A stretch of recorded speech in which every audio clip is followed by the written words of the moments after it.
నేను చాలా బలంగా నమ్మేటటువంటి అంశాల్లో ఏ దేశమైనా ఏ రాష్ట్రమైనా చిన్న పిల్లల్ని వృద్ధులను బాగా చూసుకోగలిగితే ఖచ్చితంగా బాగుపడుతుందని బలంగా నమ్ముతాను.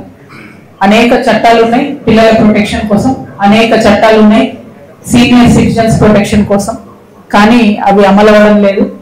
వాటి అమలు మీద కూడా మనందరం దృష్టి పెట్టాల్సినటువంటి అవసరం ఉన్నది ప్రభుత్వాలుగా. అదేవిధంగా మరి ఆ తర్వాత రెడ్డిపల్లి అనేటటువంటి గ్రామానికి వెళ్ళడం జరిగింది. ఈ గ్రామం నర్సాపూర్ మండలంలో ఉన్నది. ఆ గ్రామంకి ఒక విచిత్రమైన పరిస్థితి ఉన్నది.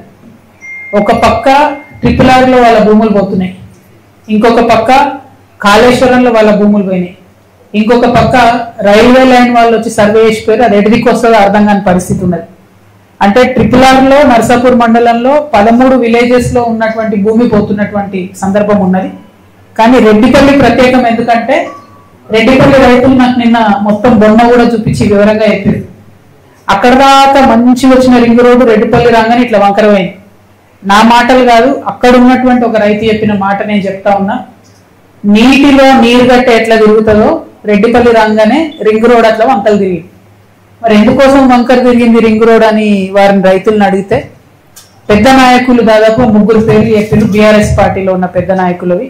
వారికి ఉన్నటువంటి రైతులు దాదాపు 56 మంది రైతులకు వాళ్ళది 59 ఎకరాలు పోతుంది. అంటే 56 మంది రైతులు 59 ఎకరాలు అంటే అందరికీ కూడా ఎకరం కన్నా తక్కువనో, ఎవరో ఒకరికి ఉంటే 2 ఎకరాలు, అర్ధ ఎకరం, పావు ఎకరం అట్లా ఉన్న రైతులది 56 మంది రైతులది 59 ఎకరాలు రింగ్ రోడ్ కోసం తీసుకుంటున్నారు. మరి పెద్దవాళ్ళు ఎవరు అని అంటే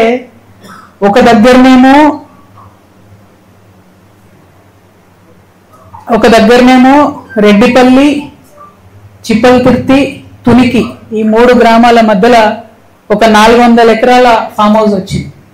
దాని అలైన్మెంట్ మార్చి ఈ ఫామ్ హౌస్ పక్క నుండి పోయేటట్టు చేసుకున్నారు. తద్వారా ఆ భూమి విలువ పెరగాలని అక్కడ ఒక 5 స్టార్ రిసార్ట్ రన్ చేస్తా ఉన్నారు.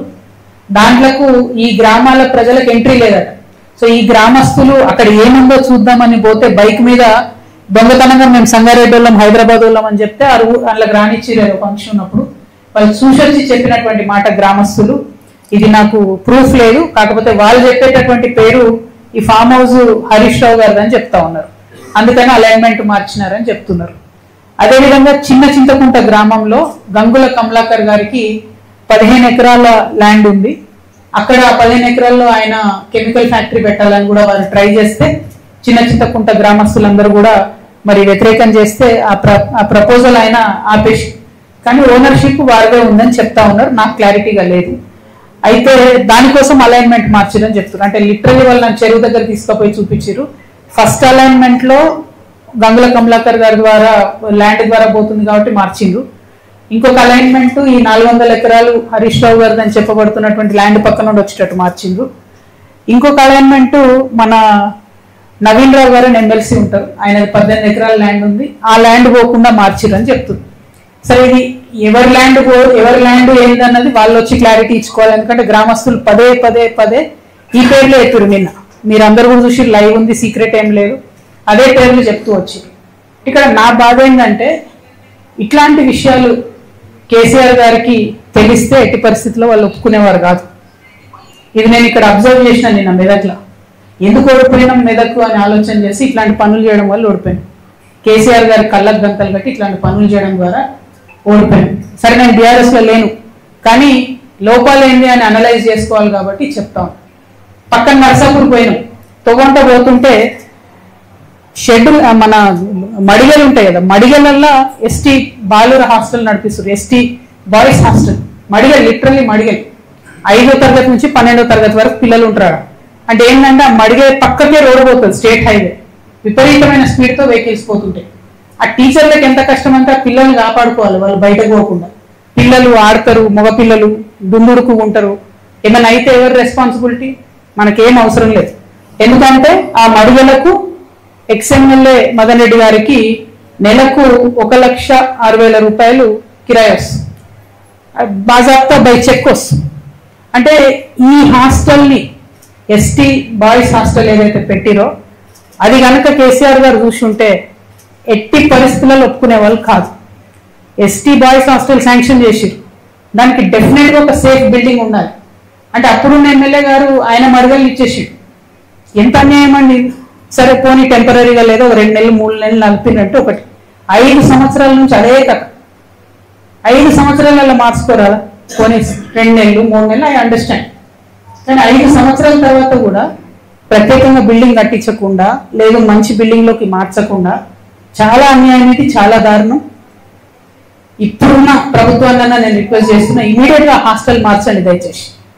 నేను వెళ్ళి చూసిన, అక్కడ కూర్చొని పిల్లలతో పాటు తిన్నా, మంచిగా ఉంది, ఫుడ్ బాగుంది, టీచర్స్ ప్రయత్నం చేస్తున్నారు. కానీ ఎంత ప్రయత్నం చేసి రోడ్డు మీద కూర్చొని వాళ్ళు ఏం చదవాలి, ఆ పొల్యూషన్ ఎట్లుంటది, దయచేసి ఆలోచించవలసిందిగా ఇప్పుడు ప్రభుత్వానికి నేను చెప్తా ఉన్నా. సో బేసికల్లీ సెకండ్ రెడ్డిపల్లి ప్రాంతానికి పోయినప్పుడు ఆ రెడ్డిపల్లి రైతుల బాధలు వర్ణనాతీతంగా ఉన్నాయి. వారి కోసము కలెక్టర్ గారు వచ్చి ఏం చెప్తారంటే, మీ ట్రిప్లార్ లో పోయేటటువంటి మీ భూమిని నేను 3 విడతలుగా పేమెంట్ చేస్తా అని చెప్తున్నాడు కలెక్టర్ గారు. కానీ ప్రజలు నమ్మడం లేదు. నేను కోరేది ఒకటే కలెక్టర్ గారిని, మీరు 3 విడతలుగా డబ్బులు ఇస్తా అంటే 3 విడతలుగా ఎకరానికి మీరు ఇస్తానన్నటువంటి 44 లక్షల రూపాయలు కాకుండా 1 కోటి రూపాయలు ఇవ్వాలని అక్కడ డిమాండ్ చేస్తా ఉన్నారు ప్రజలు.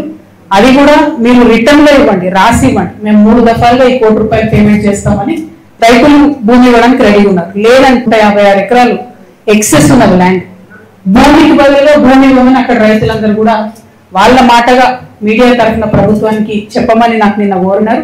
భూమి బదులు భూమి ఇచ్చినా వెళ్ళిపోతాం, లేదు 1 కోటి రూపాయలు పర్ ఏకర్ ఇస్తాం, 3 దఫాలుగా ఇస్తామని రాతపూర్వకంగా ఇచ్చినా వెళ్ళిపోతామని చెప్పి వారు కోరడం జరిగింది. అయితే ఇక్కడ ఇంకొక సమస్య ఏముందంటే, పాపం చాలా మంది వేములఘాట్లో మల్లన్న సాగర్ లో భూములు పోయిన వాళ్ళు వచ్చి రెడ్డిపల్లిలో కొనుక్కున్నారు. ఇప్పుడు వాళ్ళ ల్యాండ్ మళ్ళీ పోతుంది ట్రిప్లార్ లో.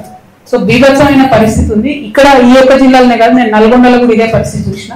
సో నేను ప్రభుత్వాన్ని రిక్వెస్ట్ చేసేది ఏంటంటే, డబుల్ ఎవరి అయితే మనం ల్యాండ్ అక్వైర్ చేస్తున్నామో వాళ్ళకు కొంత సానుభూతితో ఆలోచించి మంచి ధర ఇవ్వవలసిందిగా నేను రిక్వెస్ట్ చేస్తా ఉన్నాను. ఆ తర్వాత మేము గన్పూర్ ఆయకట్టు పోయినాం, ఏడుపాయల దుర్గమ్మని దర్శించుకున్నాం. అయితే అమ్మవారు సంవత్సరం పొడుగుతా ప్రతి సంవత్సరం ఒక 60 రోజులు మునిగిపోతా ఉన్నారు కాబట్టి గన్పూర్ ఆయకట్టు ఎత్తు పెంచాలి అని చెప్పి మేము డిమాండ్ చేస్తా ఉన్నాం. ఎత్తు పెంచడానికి డబ్బులు ఆల్రెడీ శాంక్షన్ అయి ఉన్నాయి. కానీ ఇరిగేషన్ మంత్రిగా మరి అప్పుడు హరీష్ రావు గారే ఉండే, కానీ ఆయన ఎందుకో మరి పట్టించుకోలేదు.